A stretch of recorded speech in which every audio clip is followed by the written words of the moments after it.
Coming up on Mountain News this morning, a fire department received some unusual training for an event they hope never happens. And some Eastern Kentucky students made the trip down to Mobile, Alabama to showcase their talents. Dedicated to Eastern and Southern Kentucky, this is WYMT Mountain News this morning. Good morning, I'm Olivia Calfee. We are coming up on 6 a.m. on Tuesday, April 30th. Now let's go ahead and check in with meteorologist Tim Drawbridge for a look at your forecast this morning. And good morning, Olivia. Good morning, everyone. 63, some showers are moving in and, well, a sliver of twilight this Tuesday morning. Check out the weather headlines. A wet start today, a foggy start tomorrow. Could be locally dense, and we're looking at warm temperatures on Thursday. A lot of us into the mid-80s and could be flirting, if not tying, a record high at Jackson. Temperature-wise, a lot of us between 60 and 65 as we get you out the door on this Tuesday morning. And we do so in a wet fashion in the pinpoint Doppler radar. You see the yellows, the oranges, a little bit of red in there from place to place. Everything tracking northeastward toward Pikeville, toward Louisa. Coming through Harlan, some heavier bursts of rain will end up tracking your way from Middlesboro, and we'll deal with this pretty much over the next few hours before the pattern becomes more scattered heading through the afternoon with some breaks of sunshine, and then a little bit of sunshine will get us into the lower 70s this afternoon. Lower 80s, then mid 80s. Details with the First Alert 7-day forecast coming up in a few moments. Olivia? All right, Tim, thank you. Throughout the month, the Rising Center in Hazard has hosted several events spreading awareness. WYMT's RJ Johnson joined them for their final event of the month, Honking for Change. Honking to End Sexual Violence.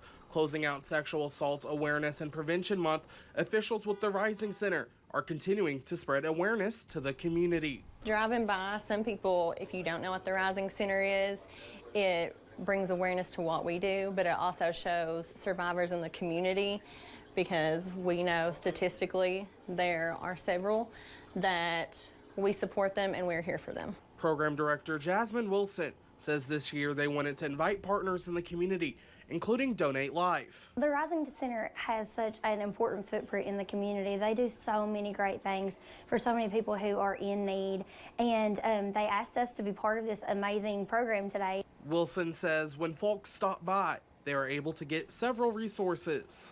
Our community partners are just as important as what we do, because we need holistic services for survivors. They need more than just therapy and advocacy. They may need help with housing. They may need help with insurance. They may need help with getting connected to the Attorney General, who has a table here today.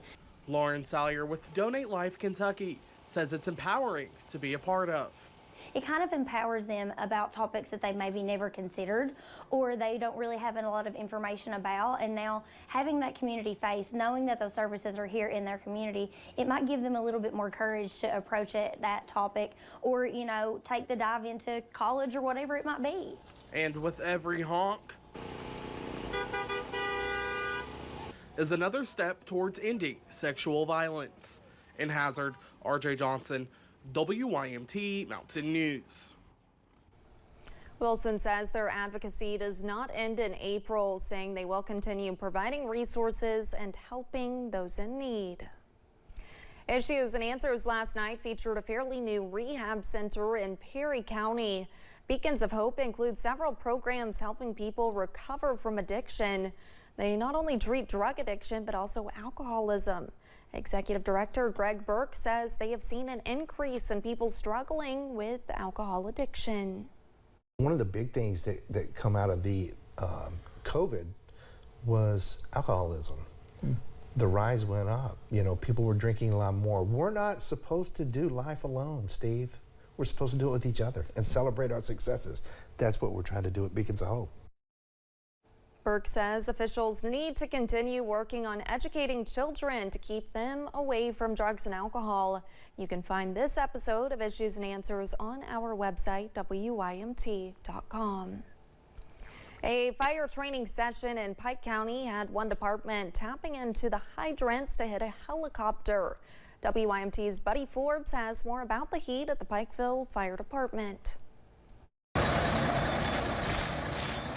It's not every day you get a chance to fight fire in a helicopter. The Pikeville Fire Department is working to prepare for any possibility. I mean, we're an all-hazard response agency, and we respond to anything and everything from casting trees to helicopters on fire. And with the helipad that the hospital has, thankfully we've never had an accident, but it's always good to be prepared for that. Firefighters spent Monday morning fighting flames in the Kentucky Fire Commission's helicopter fire training unit, learning the best techniques and tactics to employ if an aircraft catches fire on a helipad in the area. If it happens every time we do a landing zone or a secondary LZ, it's good to have these skills and knowledge available to you and not just run of the mill. So we do try to be well versed in everything we do. While the scenario is unique, Captain Brandon Hayton says the situation also incorporates a lot of the skills the crews use every day, showing them how they can adapt to other active situations. There's some things on the structural firefighting side that may be a little bit different, and it's applicable to vehicle fires, it's applicable to airplanes, helicopters, so on and so forth. So it just gives us a chance to hone those skills and, you know, spending time in your turnout gear and spending time on air and moving hose lines and all that stuff. It's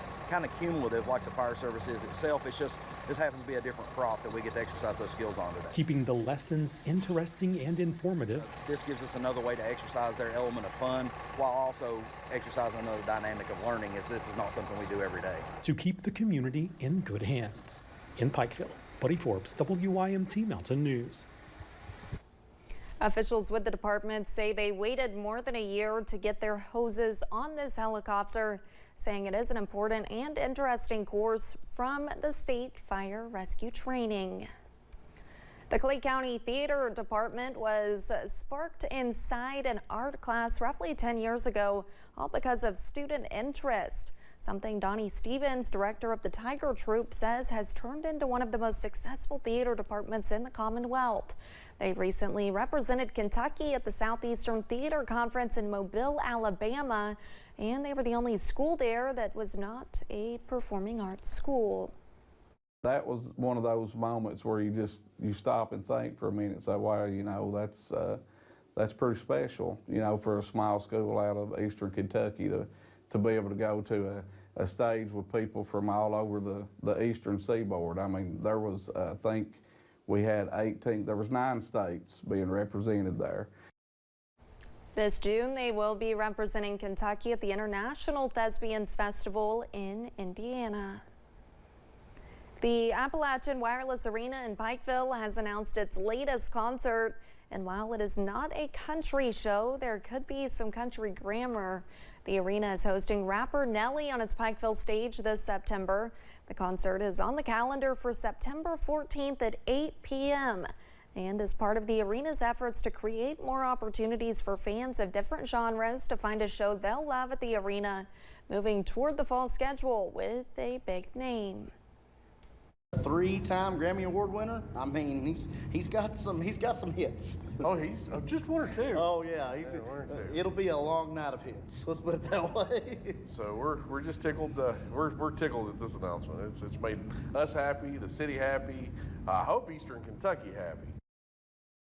Tickets go on sale Friday, and arena officials expect them to go fast. So if you are a fan, you can find a link for those over on our website.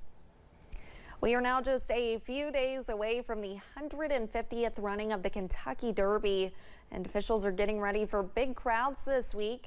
The Louisville Muhammad Ali International Airport is preparing for thousands of guests to come through during the next few days. TSA works closely with the airport and airlines to prepare for large events like the Derby, including having more staff on hand. Airport officials say they are taking extra security measures ahead of the Derby.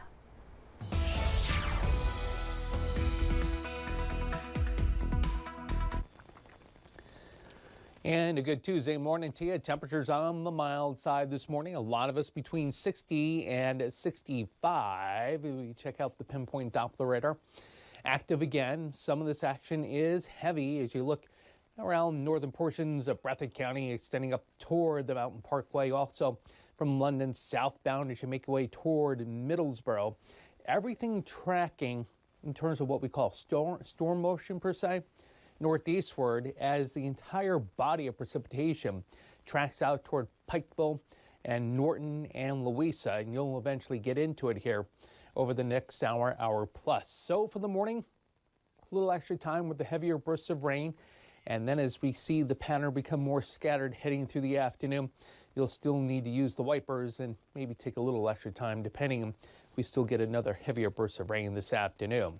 Up to 72 in Hazard. How about tomorrow? A record high perhaps? Details with the First Alert 7-day forecast coming up in a few moments. Olivia? Thank you, Tim, and thanks for joining us on Mountain News this morning. More news is on the way. When we return, chaos breaks out on college campuses after pro-Palestinian protesters took over a building at Columbia University.